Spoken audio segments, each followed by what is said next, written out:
لكم تزدهي أحرفي والجمل بقاعة زهر وفرحة عمر. هلا مرحبا يا كرام الوجوه لكم تزدهي. نحمده ونصلي على رسوله الكريم اما بعد اعوذ بالله من الشیطان الرجیم بسم اللہ الرحمن الرحیم. سن 8 ہجری 8 ہجری میں دو بڑے واقعات ہوئے ہیں اور دونوں بہت زیادہ اہمیت کے حامل ہیں. پہلا واقعہ غزوہ موتا کے نام سے، بہت بڑا مارکۃ الآراء، 2 لاکھ کافروں سے صرف 3000 مسلمانوں کا مقابلہ اور 3000 مسلمانوں کی فتح. اور دوسرا رمضان المبارک میں 8 ہجری کے مکہ مکرمہ فتح ہوا ہے. آج غزوہ موتا پر تفصیل کے ساتھ اور فتح مکہ کی کچھ ابتدائی بات انشاءاللہ آج کے سبق کے اندر ہوگی. جب نبی کریم صلی اللہ علیہ وسلم نے خطوط بھیجے تھے، جس کا ذکر ہم نے کل کے سبق میں کیا یا شاید پرسوں کے سبق میں کیا، تو ان خطوط میں آپ نے ایک شام میں جو قیصر روم کی طرف سے جو گورنر تھا یا امیر تھا شام کا، اس کا نام تھا شرحبیل بن عمر غسانی. تو شرحبیل کو بھی آپ نے خط بھیجا اور حضرت حارث ابن عمیر رضی اللہ تعالی عنہ، وہ نبی کریم صلی اللہ علیہ وسلم کے قاصد تھے جو شرحبیل بن عمر کی جانب خط لے کر گئے. تو جب یہ خط لے کر وہ موتا پہنچے تو شرحبیل نے، جو ہرقل کی طرف سے امیر تھا شام کا، اس نے حضرت حارث بن عمیر رضی اللہ تعالیٰ عنہ کو، جو حضور کے قاصد تھے، جو صحابی، ان کو قتل کرا دیا. قاصد کو قتل کبھی نہیں کرایا جاتا تھا. یہ اس زمانے کی ایک طے شدہ ویلیو تھی، ایک طے شدہ ایک نارم تھا کہ قاصد قتل نہیں ہوگا، سفیر قتل نہیں ہوتا تھا کبھی بھی. نبی کریم صلی اللہ علیہ وسلم کو پتہ چلا کہ میرے صحابی کو، جس کو میں نے اپنا سفیر اور اپنا قاصد بنا کے بھیجا تھا، اس کو قتل کر دیا گیا. تو آپ صلی اللہ علیہ وسلم نے 8 ہجری میں، جمادی الاولیٰ کا مہینہ تھا، آپ نے 3000 صحابہ کا لشکر موتا کی جانب بھیجا کہ جا کر بدلہ لیں گے. اچھا، اس لشکر کی ایک عجیب بات تھی کہ آپ نے اس میں یکے بعد دیگرے 3 امیر مقرر کیے، ورنہ امیر ایک ہی ہوتا تھا عام طور پہ لشکروں میں، کبھی آپ نے دوسرا امیر نہیں مقرر کیا تھا. اس لیے اس غزوہ موتا کو یا اس لشکر کو جیش الامراء بھی کہتے ہیں کہ 3 امیر آپ نے مقرر کیے. لیکن اس طرح نہیں کہ ایٹ اے ٹائم 3، آپ نے کہا ایک کے بعد ایک. آپ نے سب سے پہلا امیر حضرت زید ابن حارثہ کو مقرر کیا، جو کہ نبی کریم صلی اللہ علیہ وسلم کے منہ بولے بیٹے تھے، اور فرمایا کہ اگر یہ شہید ہو جائیں تو اگلے امیر جو ہوں گے وہ حضرت جعفر طیار ہوں گے، جو حضور صلی اللہ علیہ وسلم کے چچزاد بھائی، حضرت علی مرتضیٰ کے بڑے بھائی، جعفر بن ابی طالب جن کو کہتے ہیں. اور اگر وہ بھی شہید ہو جائیں تو پھر عبداللہ بن ابی رواحہ امیر ہوں گے، اور عبداللہ بن ابی رواحہ انصار میں سے تھے. جعفر اہل بیت میں سے تھے، اور زید ابن حارث تو مکہ کے تھے ہی نہیں، وہ تو باہر سے آئے تھے. تو آپ نے ایک سفید جھنڈا حضرت زید ابن حارثہ کو دیا اور ان سے کہا کہ تم اس جگہ جانا جہاں موتا، جہاں پر وہ حارث ابن عمیر جو صحابی، سفیر صحابی، قاصد صحابی، نبی کریم صلی اللہ علیہ وسلم کا پیغام لے کر جانے والے، آپ کی دعوت لے کر جانے والے، کہا جہاں وہ شہید ہوئے تھے وہاں جانا، پہلے وہاں جا کر دعوت دینا ان لوگوں کو اسلام کی. اگر وہ اسلام کو قبول کر لیں تو ٹھیک، پھر ان سے لڑائی مت لڑنا، اور اگر وہ اسلام کی دعوت کو رد کر دیں تو پھر ان کے ساتھ جہاد اور قتال کرنا. اور آپ خود بھی اس جگہ تک گئے جس کو ثنیۃ الوداع کہتے ہیں. یہ وہ جگہ جہاں جب آپ مکہ سے ہجرت کر کے آ رہے تھے تو یہاں پر بچیوں نے آپ کا استقبال کیا تھا، طلع البدر علینا کہہ کر. اس کو وداع سے کہتے ہیں کہ یہ وہ جگہ تھی جہاں جب آپ کسی کو رخصت کرتے تھے، یعنی مدینہ کے لوگ، تو یہاں تک آیا کرتے تھے. ایک گھاٹی تھی، تو آپ نے یہاں پر کھڑے ہو کر پھر اس موتا غزوہ موتا کے لیے جو لشکر جا رہا تھا اس کو آپ نے تقوی کی، پرہیزگاری کی، اپنے ساتھیوں کی خیر خواہی کی، اللہ کے نام پر اخلاص کے ساتھ لڑنے کی، خیانت اور غداری سے بچنے کی، بچوں اور بوڑھوں اور عورتوں کو قتل نہ کرنے کی، اور یہ ساری کی ساری آپ نے نصیحتیں فرمائی. اور بڑے جوش و جذبے کے ساتھ صحابہ روانہ ہوئے. شرحبیل جس نے قتل کرایا تھا، شام کا جو گورنر تھا، اس کو جب پتہ چلا کہ مسلمانوں کا لشکر چلا ہے مدینہ سے اور شام کی جانب روانہ ہو رہا ہے، تو وہ 1,00,000 لوگوں کا لشکر لے کر آیا. 1,00,000 یہ اس کا لشکر. اور جب قیصر کو پتہ چلا کہ میرے گورنر کی جنگ آ گئی ہے، تو 1,00,000 لوگ لے کر قیصر آ گیا. 1,00,000 شرحبیل کے لوگ، 1,00,000 قیصر کے لوگ، کتنے ہو گئے؟ 2,00,000. ان 2,00,000 کافروں کے مقابلے میں مسلمان کتنے؟ 3,000. 3,000. کوئی تناسب نہیں بنتا. اور یہ بلقاء کی جو جگہ ہے وہاں پر یہ لوگ جمع ہوئے. مسلمان جب قریب پہنچے تو ان کو پتہ چلا کہ یہ تو 2,00,000 کا لشکر ہے سامنے. تو کسی نے کہا کہ اب ہمیں حضور اکرم صلی اللہ علیہ وسلم کو اطلاع دینی چاہیے. حضور صلی اللہ علیہ وسلم کو بتانا چاہیے کہ یا رسول اللہ، یہ ریشو تو بہت خطرناک ہو گیا. تو حضرت عبداللہ ابن رواحہ نے زبردست بات کی وہاں پر. انہوں نے کہا کہ اے لوگو، خدا کی قسم جس بات سے تم لوگ گھبرا رہے ہو اگر کہ لشکر زیادہ ہے اور ہم کم ہیں، تو کیا ہوگا؟ شہادت ہوگی. تو اسی شہادت کی تلاش میں تو ہم نکلے. ہم کافروں سے، ہم مسلمان اپنی قوت، طاقت اور کثرت کی بنیاد پر نہیں لڑتے کہ ہمارے پاس قوت ہوگی تو لڑیں گے، طاقت ہوگی تو لڑیں گے، کثرت ہوگی تو لڑیں گے. نہیں، ہم ایسے نہیں ہیں. ہم تو اسلام اور دین کی وجہ سے، رسول اللہ کا فرمان اور اللہ تعالیٰ کے حکم کی وجہ سے لڑتے. تو 2 کاموں میں سے ایک ہوگا، یا ہم شہید ہو جائیں گے یا اسلام غالب آ جائے گا. کوئی تیسرا رستہ تو ہے نہیں اس میں. تو پھر ہمیں کس چیز کا تامل ہے، ہمیں کس چیز کا انتظار ہے؟ چلو اللہ کا نام لے کر. سب نے کہا کہ بہت زبردست بات آپ نے کی. اچھا، اب یہ 3,000 مسلمان اور 2,00,000 عیسائی کافر موتا کے مقام کے اوپر ہی گتھم گتھا ہو گئے، آمنے سامنے آ گئے.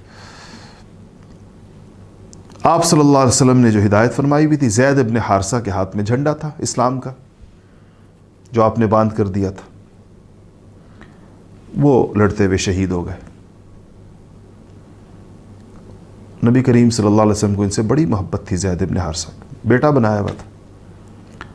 ان کے بعد جھنڈا آیا حضرت جعفر، جن کو جعفر طیار کہتے ہیں. طیار کیوں کہتے ہیں؟ طیار کہتے ہیں اڑنے والے کو. طیار تو ان کا نام کا حصہ نہیں تھا، نام تو ان کا تھا جعفر بن ابی طالب. ابو طالب کے بیٹے تھے، علی کے بھائی تھے، بڑے بھائی تھے، 10 سال بڑے تھے علی سے.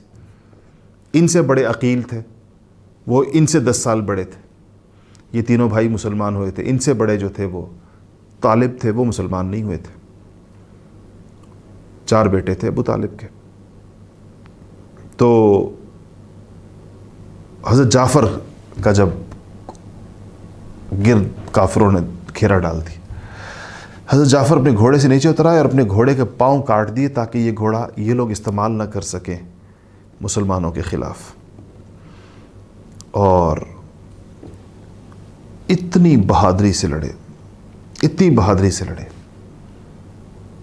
شعر پڑھ رہے تھے کہ جنت اور اس کے قریب ہو جانے کا کیا ہی مزہ ہے، جس کا پانی بہت ٹھنڈا ہے، جنت کا پانی بہت میٹھا ہے. جنت کی کے ان کو تصورات آ رہے تھے، اور کہا کہ ان رومیوں پر اللہ کا عذاب آنے والا.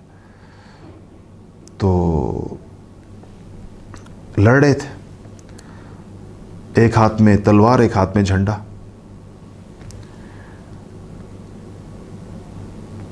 دایاں ہاتھ کٹ گیا، بائیں ہاتھ سے جھنڈے کو سنبھالا. بایاں ہاتھ بھی کٹ گیا تو جھنڈے کو گود میں لے لیا، اس طرح کٹے ہوئے ہاتھوں کے ساتھ اس طرح کر لی، اور دونوں ہاتھ کٹ گئے اور پھر شہید ہو گئے. نبی کریم صلی اللہ علیہ وسلم نے فرمایا کہ اللہ نے ان کو 2 بازو جنت میں دیے ہیں، اور وہ جنت میں اڑتے پھر رہے ہیں اپنے ان 2 بازوں کی سے، وہ 2 ہاتھوں کے بدلے میں، اس لیے ان کو تیار کہتے ہیں. یہ بات یاد رکھیے گا، حضرت جعفر کو اسے جعفر تیار کہتے ہیں. حضرت عبداللہ ابن عمر حضرت عمر کے صاحبزادے ہیں، ان سے روایت ہے، صحیح بخاری میں موجود ہے. کہتے ہیں کہ شہادت کے بعد جب ہم نے حضرت جعفر کی لاش کو تلاش کیا تو ان کے جسم کے اوپر 90 سے زیادہ تلواروں اور تیروں کے زخم تھے. 90 سے زیادہ، 90، مور دین 90. اور کہتے ہیں سارے زخم سامنے تھے، پیچھے کوئی زخم نہیں تھا. تمام زخم سامنے کھائے تھے، مڑ کر نہیں گئے تھے کہیں سے کہ پیچھے سے زخم آیا ہوتا. جعفر شہید ہو گئے. دوسرے امیر بھی، حضور نے کہا تھا پھر تیسرا عبداللہ ابن رواحہ ہوں گے. عبداللہ ابن رواحہ شروع ہوئے. کہتے ہیں جب عبداللہ ابن رواحہ جب تو ان کو تھوڑا سا، جس طرح انسان کو طبعی طور پر بعض اوقات خیال آتا ہے کہ مورائل تھوڑا سا ڈاؤن ہوتا ہے، تو اپنے نفس کو سمجھایا کہ دیکھو تم پیچھے مت ہٹو اس سے، تجھے اس اللہ کے دشمنوں سے لڑنا ہے، چاہے تمہارا دل چاہے یا نہ چاہے. اپنے آپ کو کہہ رہے تجھے لڑنا ہے. اور کہا کہ جنت ہے سامنے، جنت سے کیوں منہ موڑتے ہو. اشعار پڑھے کافی سارے. تو پھر گھوڑا چھوڑ دیا، گھوڑے پر لڑنا مشکل ہو رہا تھا پیدل. تو ان کے چچزاد بھائی بھی لشکر میں ساتھ تھے، تو انہوں نے ان کو نا ایک ہڈی دی، گوشت کی. گوشت بھی ہوگا اس ہڈی پر، یا بغیر گوشت کی ہوگی، صرف ہڈی. کہا کہ اس کو چوس لو ہڈی کو، کئی دن سے تم نے کھانا نہیں کھایا تو طاقت آ جائے گی تھوڑی سی چوسنے سے. تو انہوں نے ہڈی منہ میں رکھی، پھر کہا کہ کون ہڈی چوستا رہے، اتنا ٹائم لگ جائے گا ہڈی چوسنے پر. تو پھینک دی ہڈی کی، اور اپنے نفس کو کہنے لگے کہ لوگ جہاد میں مشغول ہیں، تو ہڈی چوس رہا ہے، چھوڑ ہڈی کو، بڑھ آگے اس کی طرف. تو شہید ہو گئے. جھنڈا گرنے لگا تو ایک صحابی نام ثابت ابن اخرم ہے، انہوں نے جھنڈا اٹھا لیا. انہوں نے لیا اور کہا کہ لوگوں، تینوں امیر شہید ہو گئے. پہلے امیر تھے زید ابن ثابت جو حضور نے بنائے تھے، شہید ہو گئے. جعفر طیار شہید ہو گئے، اور اب عبداللہ ابن رواحہ شہید ہو گئے. تو اب کسی کو اپنا امیر بنا لو. تو امیر تو ضروری ہوتا ہے. تو لوگوں نے کہا کہ بس آپ ہمارے امیر ہیں. ثابت سے کہا آپ کے ہاتھ میں جھنڈا، آپ ہمارے امیر ہیں. انہوں نے کہا کہ میں نہیں کر سکتا یہ کام، میں امیر ہونے کے قابل نہیں. انہوں نے جھنڈا اٹھایا اور دے دیا خالد ابن ولید رضی اللہ تعالیٰ عنہ کو. اللہ اکبر، کیا جرنیل تھے، کیا کمانڈر تھے، کیا بہادر انسان تھے. خالد نے تھوڑا سا انکار کیا کہ بھئی کسی اور کو بنائیں. ان کا نہیں جی، بس آپ پر اتفاق ہے. خالد کے ہاتھ میں جب جھنڈا آیا، خالد ابن ولید کے، تو صحیح بخاری میں روایت ہے کہ حضرت خالد خود فرماتے تھے کہ غزوہ موتا میں میرے ہاتھ سے 9 تلواریں ٹوٹی ہیں. 9 تلواریں میں نے کافروں کی گردنوں پہ توڑی ہیں. ایک یمنی تلوار آخر میں میرے ہاتھ میں رہ گئی تھی جو میرے ہاتھ میں رہی. 9 تلواریں توڑی ہیں کافروں پر. تو اس دن کی لڑائی بہرحال ایک خاص وقت تک لڑائی ہوتی ہے، پھر شام کو اگلے دن، پھر تو اگلے دن خالد نے اسٹریٹجی چینج کر دی، ترتیب بدل دی. جو لوگ دائیں میں تھے ان کو بائیں کر دیا، جو بائیں تھے ان کو دائیں کر دیا، جو آگے تھے ان کو پیچھے کر دیا، جو پیچھے تھے ان کو آگے وہ جو 5 میں نے آپ کو بتائے تھے نا، میمنہ، میسرہ، قلب، مقدمہ، ساقہ، سب کو چینج کر دیا. اچھا جب چینج کر دیا نا، تو اگلے دن جب لڑائی شروع ہوئی سارے لوگ بدل گئے تھے. تو کافروں نے دیکھا، انہوں نے کہا کہ شاید نیا لشکر آ گیا. یہ لوگ تو نہیں تھے، وہ تو پیچھے والوں کو تو آگے کر دیا گیا تھا، آگے والے پیچھے چلے گئے تھے. تو انہوں نے کہا تم کو لگتا ہے کہ ان کی مدد آ گئی ہے. بس یہ اللہ پاک نے اس بات کا رعب ان کے دل پہ ڈال دیا اور ان کو ایسی شکست فاش ہوئی ان 2 لاکھ لوگوں کو کہ صحابہ فرماتے ہیں کہ ہمیں ایسے لگتا تھا جیسے یہ 2 لاکھ ایسے یعنی صحابہ ان کو کاٹ رہے تھے جیسے گاجر مولی کو کاٹا جاتا. اور اللہ جل شانہ نے مسلمانوں کو فتح دی. صرف 12 مسلمان شہید ہوئے اس غزوہ کے اندر. عجیب حیرت انگیز بات ہے. زید ابن حارثہ، جعفر بن ابی طالب، عبداللہ ابن رواحہ، تینوں تو امیر تھے، اور اس میں جو ہے وہ سراقہ بن عمر ہیں، عمرو ابن سعد ہیں، اور حارث ابن نعمان ہیں. یہ 12 لوگ اور بھی نام ہیں، یہ شہید ہوئے. اچھا، ایک عجیب بات جس وقت غزوہ موتا ہو رہا ہے، موتا کے اندر نبی کریم صلی اللہ علیہ وسلم مدینہ میں،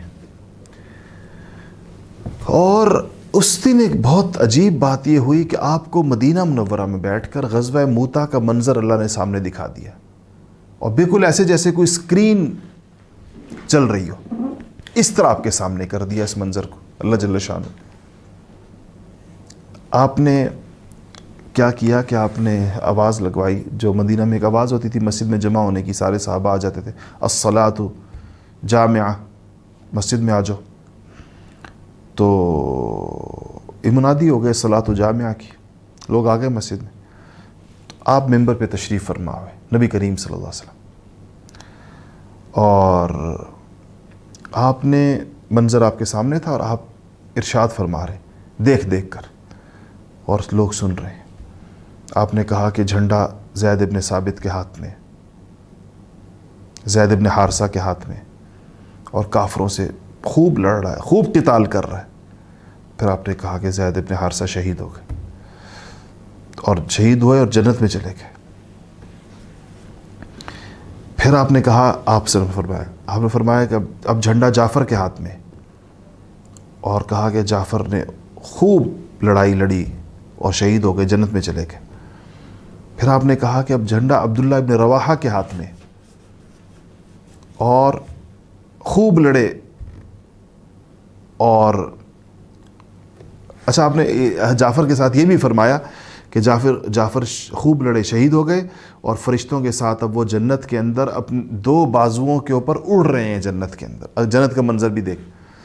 پھر آپ نے کہا کہ عبداللہ ابن رواحہ نے جھنڈا لیا. یہ کہہ کر آپ ایک دم خاموش ہو گئے.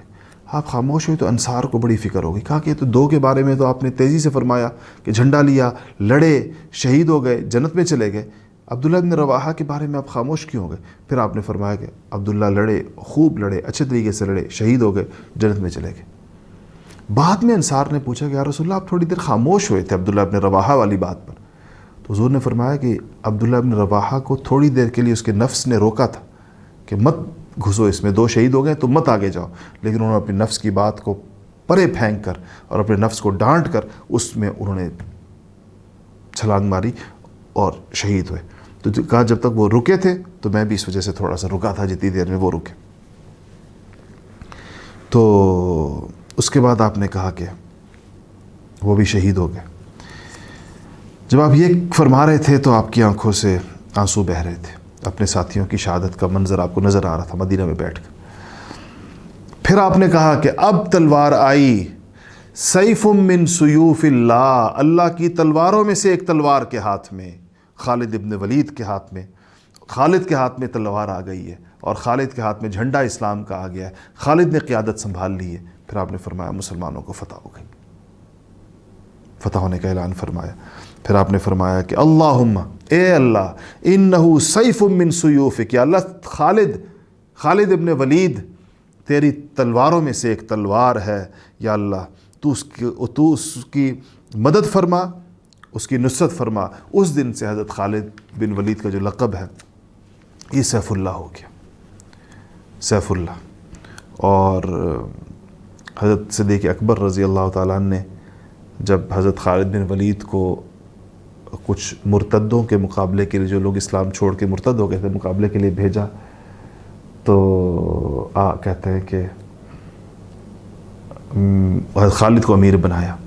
تو کہتے ہیں پھر ابو بکر فرماتے تھے کہ میں نے خود حضور کو یہ ارشاد فرماتے ہوئے سنا ہے کہ کیا ہی اچھا آدمی ہے، اللہ کا بندہ اور قبیلے کا بھائی ہے خالد ابن ولید، اور اللہ کی تلواروں میں سے ایک تلوار ہے، اور اللہ تعالیٰ نے اس کو کافروں پر چلانے کے لیے اس تلوار کو نیام سے نکالا ہے۔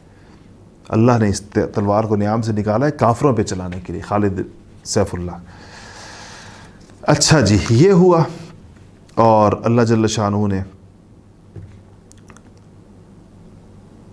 فتح عطا فرمائی۔ جب آپ نبی کریم صلی اللہ علیہ وسلم نے مسجد میں یہ واقعہ بیان فرما رہے تھے تو اور شہادتوں کا، پھر آپ کو حضرت جعفر طیار کی شہادت کا بہت صدمہ ہوا۔ آپ کے چچا بھائی تھے، تو آپ ممبر سے مسجد سے نکلے باہر اور حضرت جعفر کے گھر تشریف لے گئے۔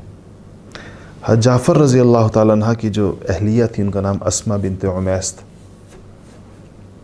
تو حضور نے جعفر کے بچوں کو بلایا اور ان کے سروں پر ہاتھ پھیرا، یتیم ہو گئے تھے وہ، اور آپ صلی اللہ علیہ وسلم کی آنکھوں سے آنسو بہہ رہے تھے۔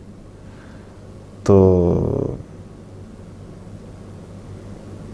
حضرت اسماء کو خیال آیا کہ حضور کیوں آپ کی آنکھوں سے کیوں آنسو بہہ رہے ہیں، بچوں کو، حضرت جعفر کے بچوں کے سر پر ہاتھ پھیرتے ہوئے۔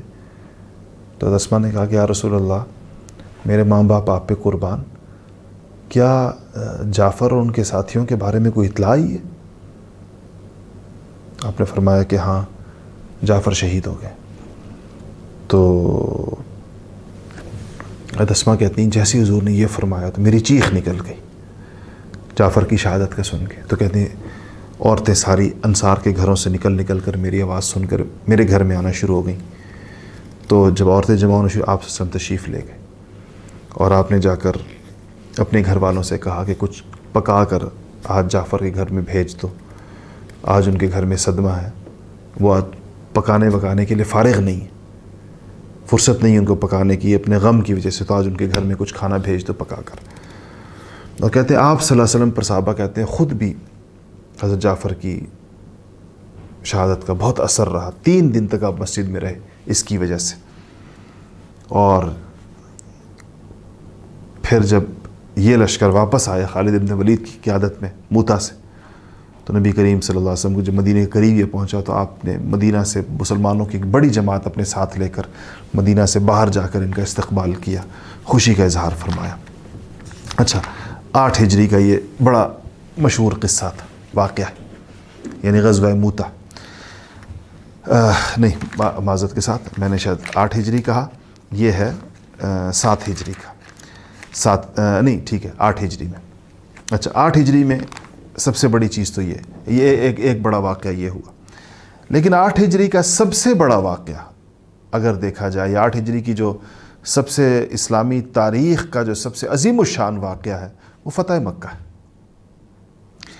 فتح مکہ 8 ہجری میں ہوا۔ آپ صرف یہ سوچیں کہ نبی کریم صلی اللہ علیہ وسلم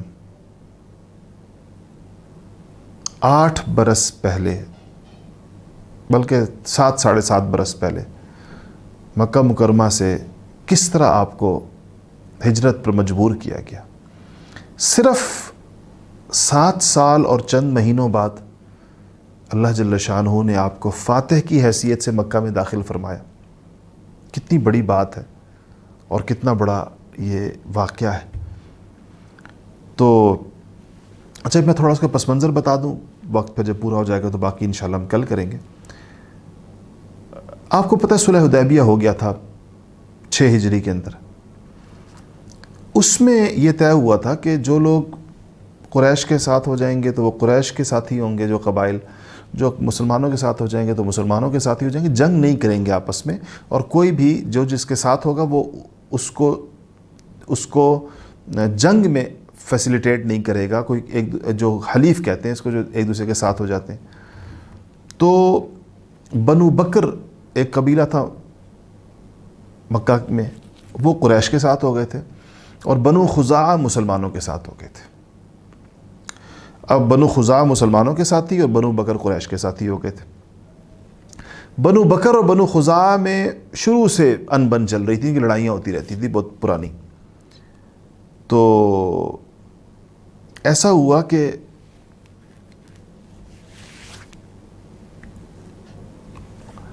جب یہ صلح ہو گئی تو حدیبیہ میں، اور یہ بھی صلح کے حصے دار بن گئے قبیلے، تو بنو بکر نے سوچا کہ ہم بنو خزاعہ سے اپنے کچھ پرانے بدلے وہ لے لیتے ہیں۔ تو ان میں سے نوفل نامی ایک شخص نے اپنے کچھ لوگوں کے ساتھ، بنو خزاعہ کے کچھ لوگ کسی چشمے کے اوپر سو رہے تھے، رات تھی، ان پر حملہ کیا اور ان کو مار دیا۔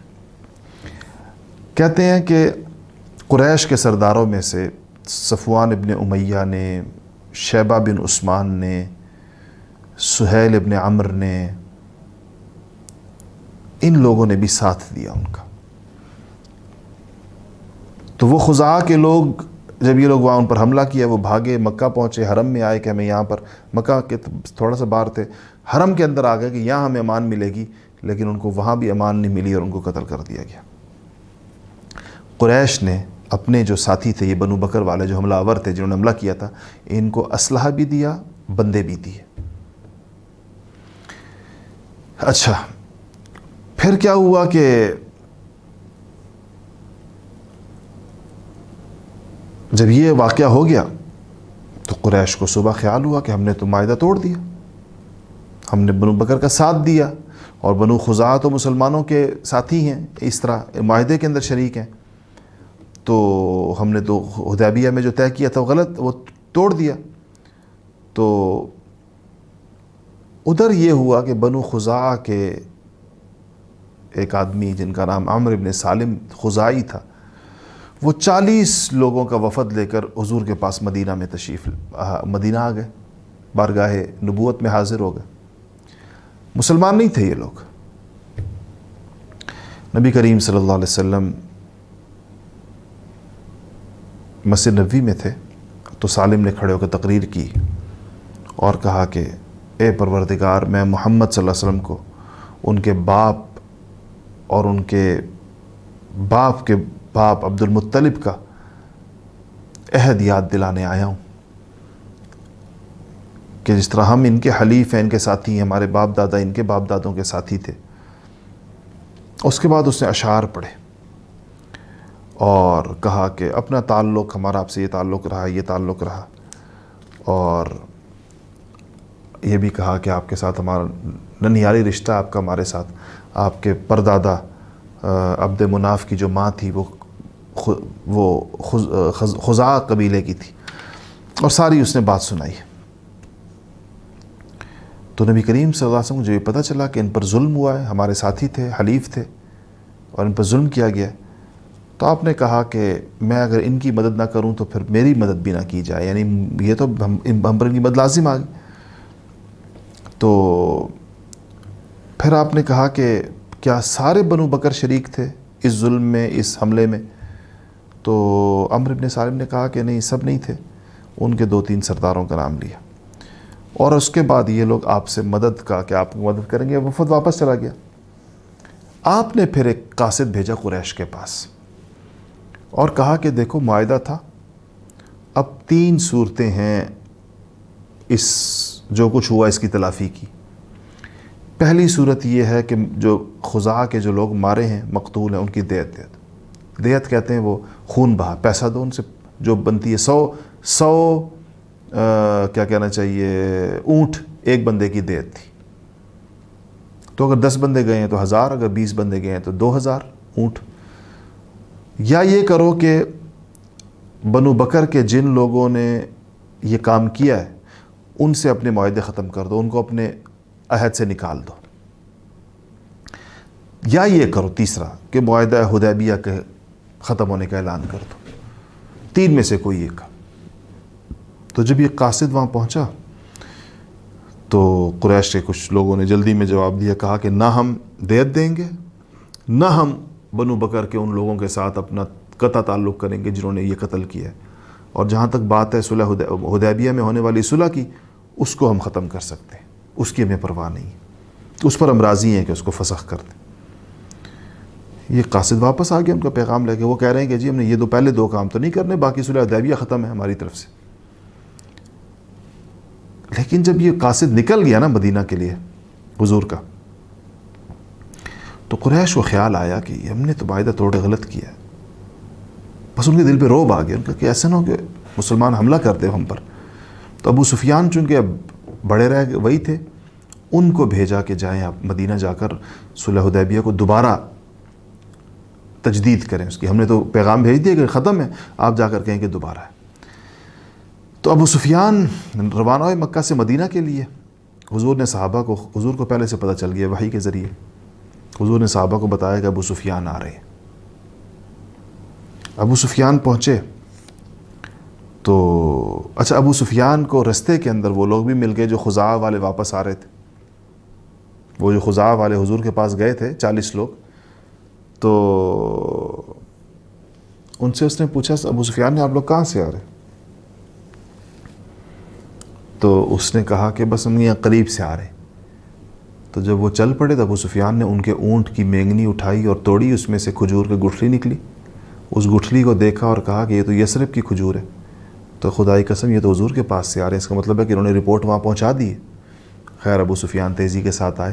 ان کی بیٹی ام حبیبہ حضور کے نکاح میں تھی، تو اپنی بیٹی کے گھر گئے سیدھے. تو جب وہ گئے اور بیٹی گھر میں جو بستر بچھا ہوا تھا حضور کا بستر، اس میں بیٹھنے لگے تو بیٹی نے ان کو ذرا روک کر بستر سمیٹ دیا. تو حضرت ابو سفیان نے کہا کہ بیٹی سے ام حبیبہ رضی اللہ تعالیٰ عنہ سے کہ تم نے یہ بستر میرے قابل نہیں سمجھا یا مجھے بستر کے قابل نہیں سمجھا؟ یعنی بستر اس سے سمیٹ دیا کہ یہ بستر کمزور سا ہے، میں اس پہ نہ بیٹھوں، یا اس لیے سمجھ دیا کہ بستر بہت وہ ہے، میں نہ اس پہ بیٹھ جاؤں؟ تو حضرت ام حبیبہ نے کہا کہ ابا یہ رسول اللہ کا بستر ہے، اللہ کے رسول کا بستر ہے، اور اس پر کوئی مشرک نہیں بیٹھ سکتا. جو شرک کی نجاست میں آلودہ ہو وہ نہیں بیٹھ سکتا. تو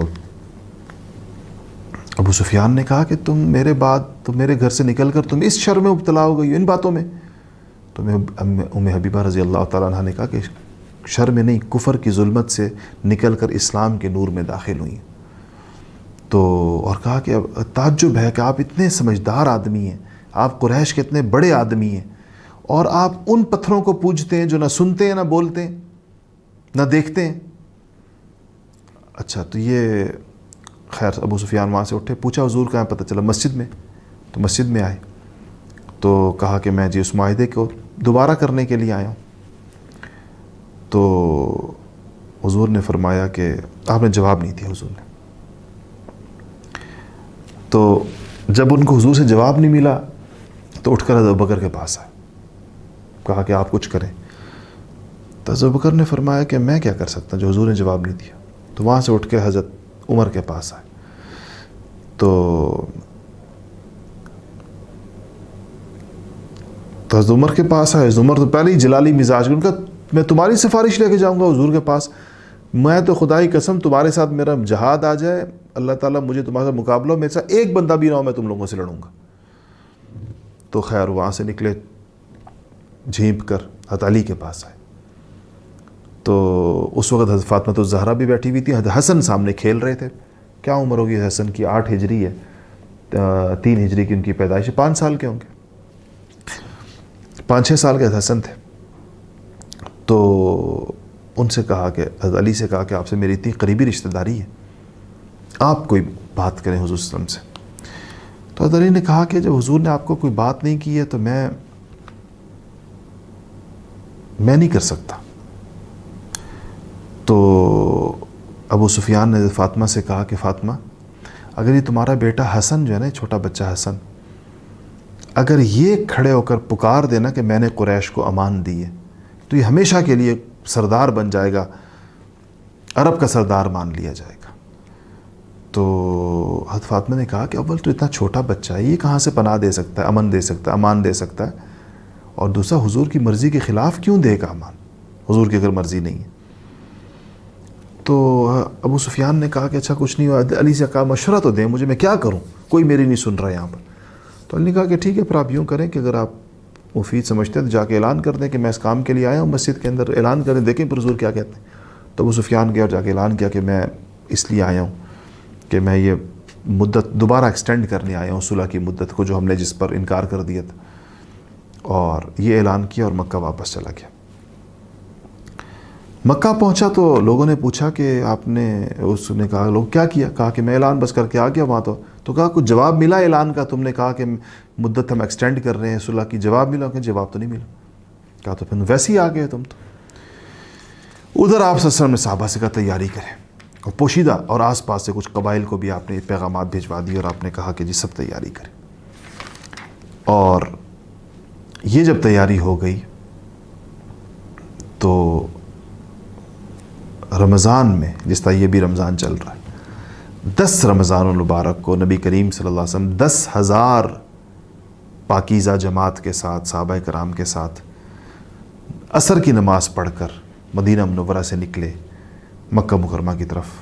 اور حضرت ازواج مطہرات میں سے ام سلمہ اور حضرت میمونہ، جن کا ابھی نکاح ہوا تھا پچھلے سال، وہ نبی کریم صلی اللہ علیہ وسلم کے ساتھ تھی.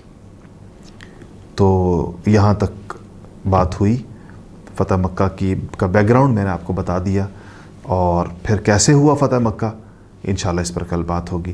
وآخر دعوانا ان الحمدللہ رب العالمین.